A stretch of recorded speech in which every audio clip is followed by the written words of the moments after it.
Bonjour, voici le jeu Idle, Stein und Reich, un jeu de Rainer Stopp édité par la société Alea en 2003 pour 3 à 5 joueurs. Alors, il y a tout d'abord des cartes pierres précieuses sur lesquelles sont représentées des pierres précieuses ainsi qu'un montant indiqué en dessous en millions.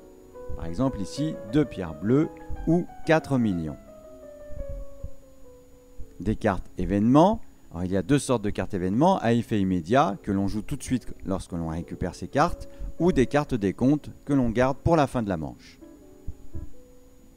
Nous avons de l'argent bien évidemment parce que le but du jeu est d'être le plus riche à la fin de la partie.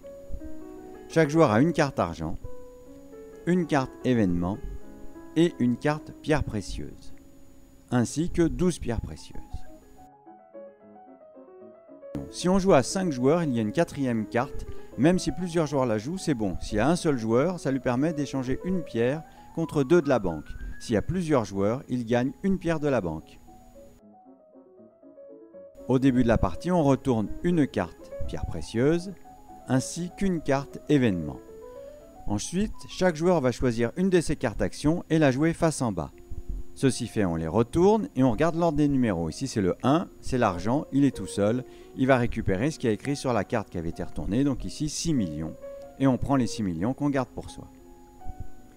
Ici, 2 joueurs ont joué les cartes pierres précieuses, parce qu'ils voulaient récupérer sur la carte qui était sortie les 2 jaunes et la verte. Pour cela, les joueurs vont devoir se faire une offre en pierres précieuses pour acheter le droit d'effectuer l'action.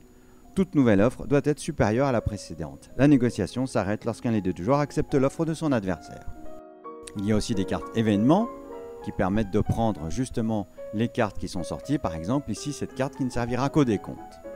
À la fin des 6 ou 8 tours, suivant le nombre de joueurs, on va alors comptabiliser les pierres. Celui qui a le plus de pierres rouges gagne 14 millions, le plus de jaunes 12 millions, le plus de vertes 10 millions et le plus de bleu 8 millions. Ensuite, il y a les certificats que l'on ramasse comme carte événement, celui qui en a le plus 10 millions et celui qui est juste en dessous 4 millions. Et naturellement, c'est le joueur qui a le plus d'argent à la fin des 3 manches qui remporte la partie.